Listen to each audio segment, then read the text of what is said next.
तो लेंसकार्ट का आईपीओ आने वाला है और मार्केट में बस इसी की चर्चा है। हर तरफ जबरदस्त बहस छिड़ी हुई है इसकी वैल्यूएशन को लेकर। तो हमने सोचा चलिए आज इसी को डिकोड करते हैं थोड़ा गहराई से। तो आज का सबसे बड़ा सवाल यही है कि क्या लेंसकार्ट का ये आईपीओ एक बहुत बड़ा मौका है या फिर इसकी कीमत कुछ ज्यादा ही जरूरत से ज्यादा ही आंकी जा रही है। अब इसका पता लगाने के लिए ना हम एक बहुत ही मजेदार तरीका अपनाएंगे।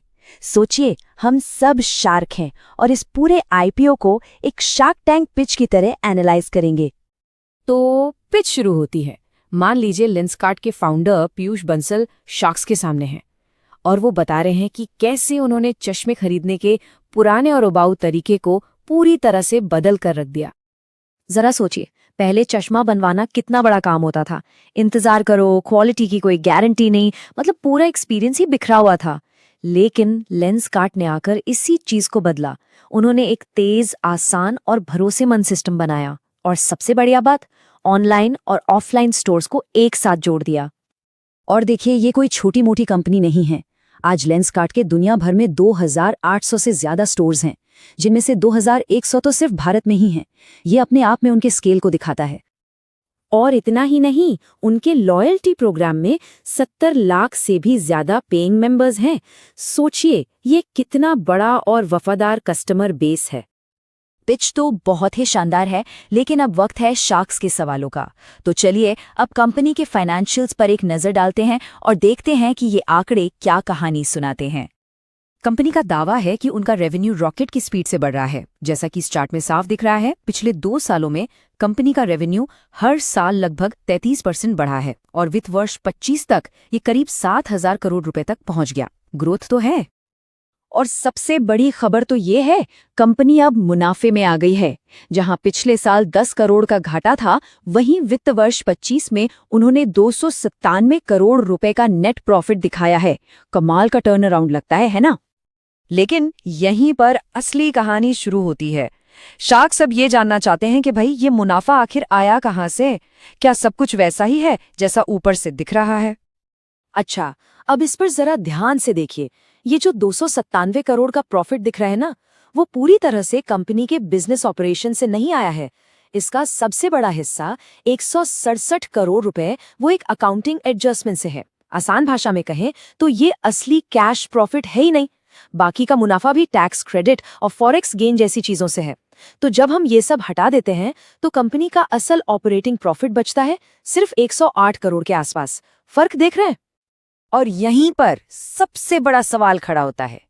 इस स्लाइड को देखिए। सिर्फ कुछ महीने पहले जुलाई में कंपनी की प्राइवेट वैल्यूएशन थी 8,700 करोड़ रुपए और अब आईपीओ में वो 70,000 करोड़ रुपए की वैल्यूएशन मांग रहे हैं।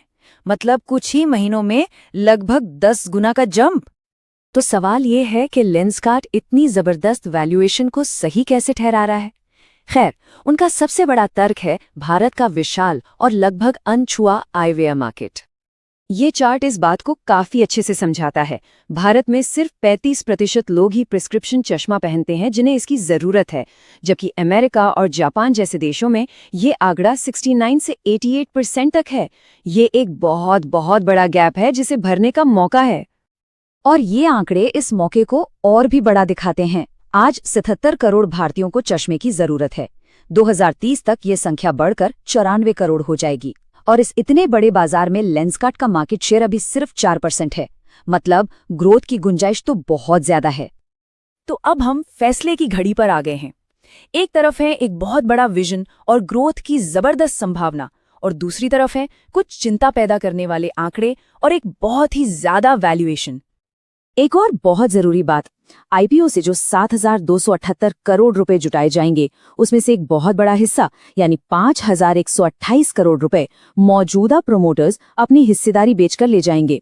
कंपनी के ग्रोथ के लिए सिर्फ 2,150 करोड़ रुपए ही इस्तेमाल होंगे। इससे एक सवाल तो मन में आता है कि क्या प्रोमोटर्स इस ऊंची वैल्यूएशन पर अपना मुनाफा निकाल रहे हैं? और अंत में लेंसकार्ट के फाउंडर पीयूष बंसल का ही एक बयान है जो सोचने पर मजबूर करता है। उन्होंने एक बार कहा था, सिर्फ 5-10% ही हकीकत है और 90% सिर्फ दिखावा और मार्केटिंग है। उम्मीद है कि ये बात निवेशकों के लिए की गई उनकी इस पिच पर लागू नहीं होती। तो हम घूम फिरकर अपने उसी सवाल पर वापस आते हैं। जब प्रमोटर्स खुद इतनी ऊंची वैल्यूएशन पर पैसा निकाल रहे हैं, तो क्या आम निवेशकों को एक शानदार विजन बेचा जा रहा है, या फिर ये सब सिर्फ मार्केटिंग का खेल है? बस एक बात हमेशा याद रखिएगा, ये विश्लेषण सिर्फ जानकारी के लिए है। इसे किसी भी तरह की फाइनेंशियल एडवाइस न समझें। कोई भी निवेश करने से पहले अपनी रिसर्च जरूर करें।